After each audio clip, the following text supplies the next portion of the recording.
Yes. Would you like Wayanad? Absolutely. And I bring compliments from the people of Amethi to Wayanad.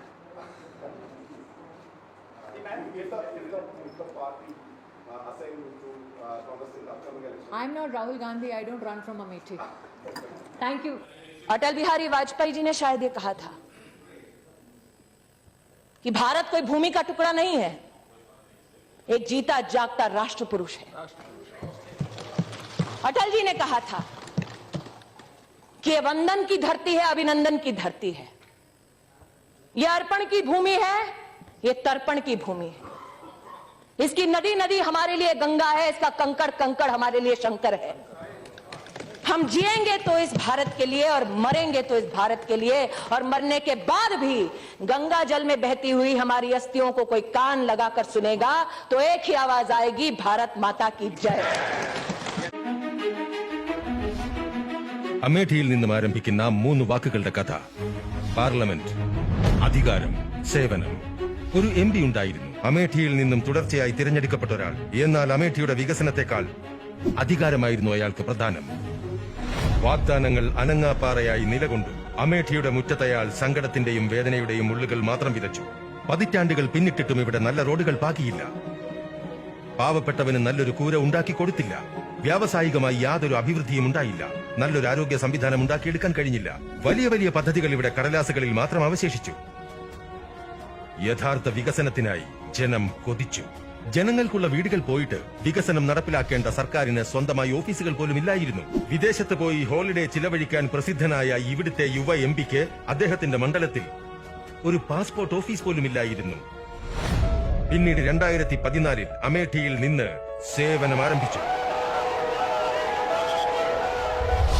मैं यहां बदले की राजनीति करने नहीं आया, न मेरा वो रास्ता है। मैं यहां आया हूं बदलाव की राजनीति के लिए। ബിജെപിയുടെ അടിവേരായ സേവനത്തിന്റെ മാതൃക അമേഠിയും കണ്ടു തുടങ്ങി. പതിറ്റാണ്ടുകളായി നടക്കാത്തത് വെറും 5 വർഷം കൊണ്ട് സംഭവിച്ചു. അമേഠിയിൽ DM ഓഫീസും കൃഷി ഡയറക്ടറുടെ ഓഫീസും നിലവിൽ വന്നു. അഗ്നിശമന കേന്ദ്രം, കേന്ദ്രീയ വിദ്യാലയം, സൈനിക സ്കൂൾ, പെൺകുട്ടികൾക്കായി ഗേൾസ് കോളേജ് എന്നിവയും നിർമ്മിച്ചു. पहले जमीन में बैठ के स्कूल पढ़ते थे बच्चे, लेकिन आज बेंच पे बैठ के पढ़ते हैं। സമ്പൂർണ്ണ സൗകര്യങ്ങളുള്ള പാസ്പോർട്ട് സേവാ കേന്ദ്രം ആരംഭിച്ചു. ഉടനെ തന്നെ ഫുർസത്ഗഞ്ച് വിമാനത്താവളത്തിൽ നിന്നും യാത്രാ വിമാനങ്ങളും യാഥാർത്ഥ്യമാക്കും. കേന്ദ്ര സർക്കാർ പദ്ധതികൾ പ്രയോജനപ്പെടുത്തുന്നതിൽ ഇന്ന് അമേഠിയാണ് ഒന്നാമത്. ഒരു കാലത്ത് പിന്നോക്കാവസ്ഥയിലായിരുന്ന അമേഠി ഇന്ന് രാജ്യത്തെ പ്രധാനമന്ത്രിയുടെ ഭവന പദ്ധതിയിൽ രാജ്യത്ത് 1ാം സ്ഥാനത്താണ്. हमारा मकान कच्चा था, हमको घर मिल गया, वो मिल गया, घर में रहने लगे, अच्छा लगता है। दीदी को धन्यवाद. ഇന്ന് 5.5 ലക്ഷം അമേഠി നിവാസികൾക്ക് 5 ലക്ഷം വരെയുള്ള സൗജന്യ ചികിത്സ ലഭിക്കുന്നു. ഏകദേശം 2 ലക്ഷം സ്ത്രീകളുടെ അടുക്കള പ്രധാനമന്ത്രി ഉജ്ജ്വല യോജനയാൽ തെളിഞ്ഞു കത്തുന്നു. ഇവിടെ റേഷൻ കാർഡ് ഉടമകൾക്ക് സർക്കാർ വിലയിൽ ധാന്യങ്ങൾ ലഭിക്കുന്നു. राशन जो है मुझे अच्छी क्वालिटी राशन मिलती है, समय समय में राशन भी मिलती है. കൃഷിക്കാർക്ക് ആരുടെയും മുന്നിൽ കൈനീട്ടേണ്ട ആവശ്യമില്ല.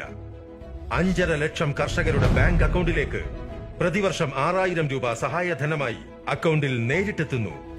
मोदी जी जब से आए तब से हम लोगों के लिए ये 2000 में मिलती है.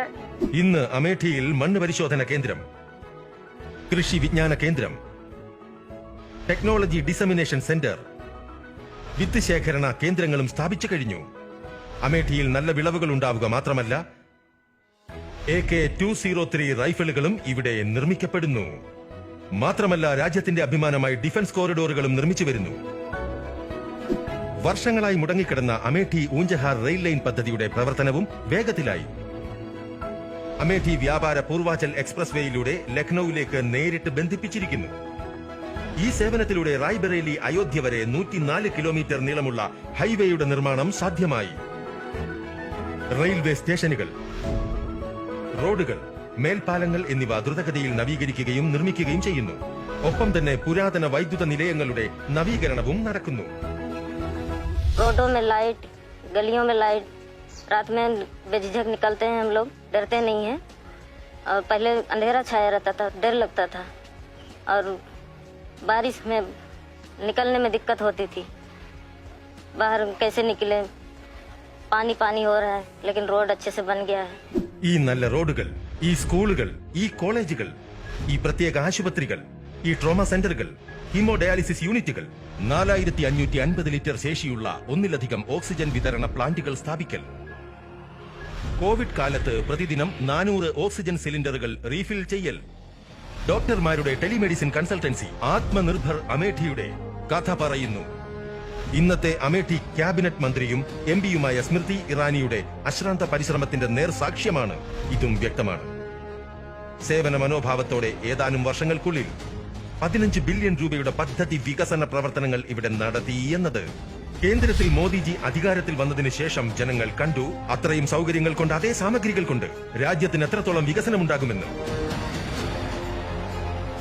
കഷ്ടപ്പാടുകളിൽ മുഴുകിയിരുന്ന ജനങ്ങളുടെ ജീവിതത്തിൽ എത്രത്തോളം മാറ്റങ്ങൾ കൊണ്ടുവരാൻ സാധിക്കുമെന്നും കാണിച്ചു കൊടുത്തു. അധികാരത്തിന്റെയും സേവനത്തിന്റെയും വ്യത്യാസവും അവർ തിരിച്ചറിഞ്ഞു.